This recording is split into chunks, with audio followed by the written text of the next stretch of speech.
Hello guys, Meena's કિચનમાં તમારું સ્વાગત છે। આજે આપણે વેજીટેબલ મસાલા પુલાવ બનાવવાના છીએ, તો ચાલો આપણે બનાવીએ।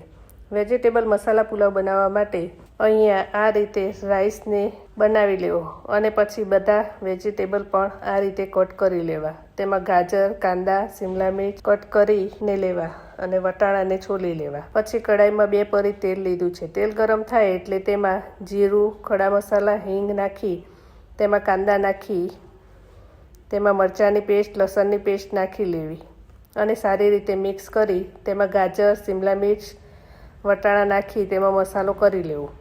હળદર, લાલ મરચું, ધાણા જીરું અને સ્વાદ અનુસાર મીઠું નાખી સારી રીતે મિક્સ કરીને તેમાં રાઈસ નાખીને સારી રીતે મિક્સ કરી લેવું। આપણો મસ્ત મજેદાર વેજીટેબલ પુલાવ તૈયાર છે। ખાવાની ખૂબ જ મજા આવે છે। જો તમને આ વિડીયો ગમ્યો હોય તો વિડીયોને લાઇક કરો, શેર કરો અને ચેનલને સબસ્ક્રાઈબ કરો। મળીશું એક નવી રેસીપી સાથે। ત્યાં સુધી બાય બાય, થેન્ક યુ।